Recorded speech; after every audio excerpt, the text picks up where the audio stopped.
tout à l'heure on parlait des autres villes, personne ne fera ça. Si on ne le fait pas, ça veut dire que tout secteur, tout ce territoire, on n'aura pas droit à ça et on sera obligé de prendre notre voiture ou le métro pour aller à Paris pour faire ce genre de choses. Ça ne va pas. Installer un bowling de 16 pistes, voilà. Alors quand j'ai dit ça, on m'a dit mais oui, je crois qu'on a une population extrêmement jeune. Sachez qu'il y a même énormément d'étudiants à Loisy, parce qu'il y a beaucoup de cités étudiantes. Et donc, oui, on veut installer un billard, je ne sais pas où encore, mais on trouvera, ne inquiétez pas. Et je pense même à un bar branché, des choses comme ça. Mais en tout cas, il faut qu'on fixe notre jeunesse ici. Il n'y a pas de raison qu'on les voit partir tous les soirs, je ne sais où, et qu'ils ne trouvent pas dans leur ville ce qu'ils ont besoin. Ce n'est pas une ville dortoir. On ne veut pas d'une ville dortoir à Noisy-le-Grand. Noisy-le-Grand n'a jamais été une ville dortoir, elle ne sera pas. Alors, elle s'est un peu endormie, mais il va falloir qu'on la réveille un peu, quoi. Voilà. Et je vous remercie. Ce coup-ci, j'en ai fini. C'était un peu long.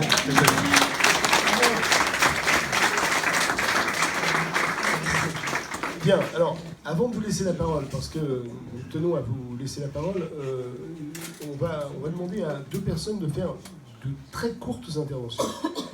Je vais demander à Daniel Terrasse s'il veut bien intervenir pour nous expliquer les raisons pour lesquelles il a décidé de nous rejoindre. Alors, tiens, Daniel, je vais te donner...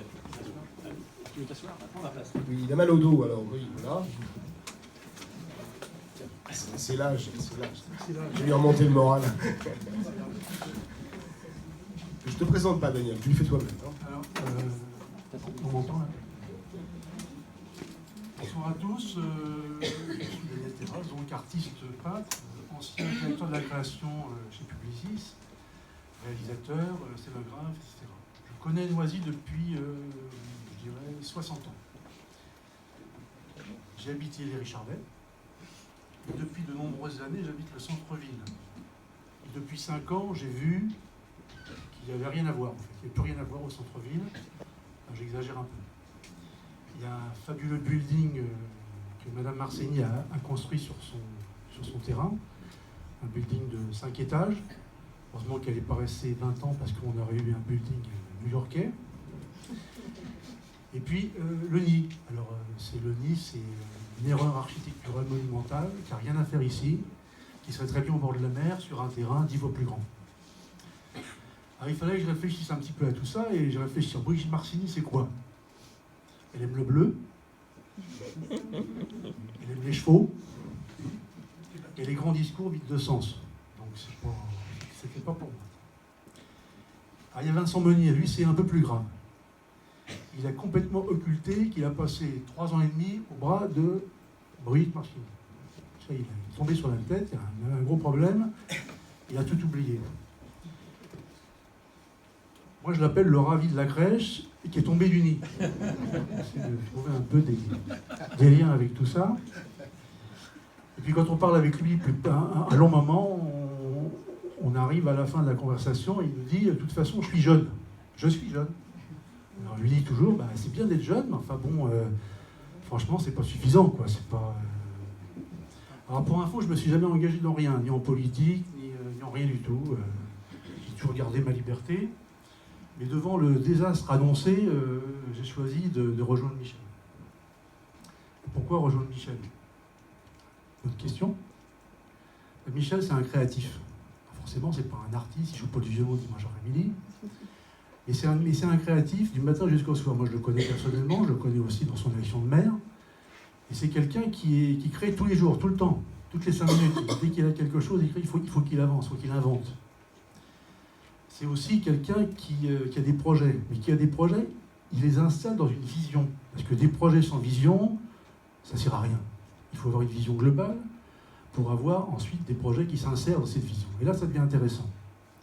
Il a de l'expérience. Ça, même ses adversaires acceptent l'idée. C'est quelqu'un qui a de l'expérience. Plus de 20 ans de député, plus de 20 ans de maire. Bon, ça, c'est pas à remettre en question, donc c'est un acquis aussi. Il y a une force de travail monumentale. Quand on connaît Michel, dernièrement, par exemple, je crois qu'on a tous fait un peu les... On est tous partis dans l'aventure. À 11h du soir, il m'appelle, il me dit « Alors, t'as la photo ?» Je lui dis « Quelle photo ?» Il me dit « La photo. » Et, je lui dis non, il me dit va la faire. Mais je dis Michel, il est 11h, il fait nuit, on peut faire la photo à 11h. Et il dit, bon, bah, va faire demain matin de bonne heure. Mais je dis, on est en hiver. En hiver, le jour, c'est 10h du matin. Ah bon, bah, dès que tu as la photo, tu me l'apportes. Voilà un peu comment il est. Alors, bien sûr, j'entends dire ici et là, Michel Pajon, c'est vrai, il a tout fait, il a fait la vie, il a fait la mairie, le lycée, le collège international, etc., etc. Mais le problème, c'est qu'il n'est pas facile. Il n'est pas facile. Oui, il n'est pas facile. Mais moi, dans ma vie professionnelle, pendant presque 30 ans, j'ai travaillé beaucoup, je n'ai pas rencontré avec des gens comme ça, mais j'ai travaillé beaucoup avec des grands capitaines d'industrie, des grands présidents, des Louis Schweitzer de chez Renault, Dehec de chez Sanofi, etc. Ils ne sont pas faciles. Ils sont pas faciles. Ce sont des gens qui sont comme tout le monde. Ils vont à la pêche, ils ont des enfants, ils vivent comme tout le monde, mais ils ne sont pas faciles. Ils ne sont pas faciles, pourquoi? Parce que ce sont des locomotives. Les locomotives, ça va sur des rails, et ça a une vision, un horizon. Et ça entraîne des wagons. Et c'est ça, un grand patron. Et Michel, c'est un grand patron. Et c'est un grand patron pourquoi? Pour gagner. Et pour gagner quoi? C'est pas pour gagner pour lui. Et c'est gagner pour réussir, pour faire gagner sa ville. Et je sais que lorsqu'il va être réélu, parce que moi j'ai pas trop de doute là-dessus, ben, il va recommencer à jouer la locomotive. Et puis derrière, il va y avoir des wagons, puis on va tous le suivre pour faire que la ville redevienne ce qu'elle a été sous ses mandats. Son slogan, j'aime Noisy, intéressant. C'est pas une création d'un publicitaire véreux qui a dit ah, Monsieur Pajon, j'ai une super idée, on va bien les entuber, on va le faire j'aime Noisy, vous allez voir, ça va marcher. Non, Michel, c'est pas une marque de lessive. C'est pas une marque de lessive, c'est pas une marque de bagnole. Michel, c'est son identité, Noisy-le-Grand. C'est la réalité du combat de sa vie. Donc ça n'a rien à voir avec une marque de lessive. Pour finir, il n'est pas facile, mais il a quand même réussi à rassembler des gens. Une formidable liste. Moi, très sincèrement, il y a encore 2 mois, je connaissais 3, 4 personnes, 5 personnes de la liste. Les autres, je ne les connaissais pas. Mais à force de les connaître, je me suis dit, mais bon sang de bonsoir, c'est incroyable. Tous ces gens de qualité, ces femmes, ces hommes énergiques, qui donnent vraiment beaucoup de leur vie, beaucoup de leur temps. C'est magnifique. Pour n'en citer qu'un, je dirais Serge Épinard, par exemple. Il maîtrise à fond son sujet. Non mais c'est vrai. On peut lui poser n'importe quoi comme question, il est capable de répondre sur le passé, le présent et même l'avenir. Alors évidemment, Madame Soleil, elle n'a plus du tout de raison d'être.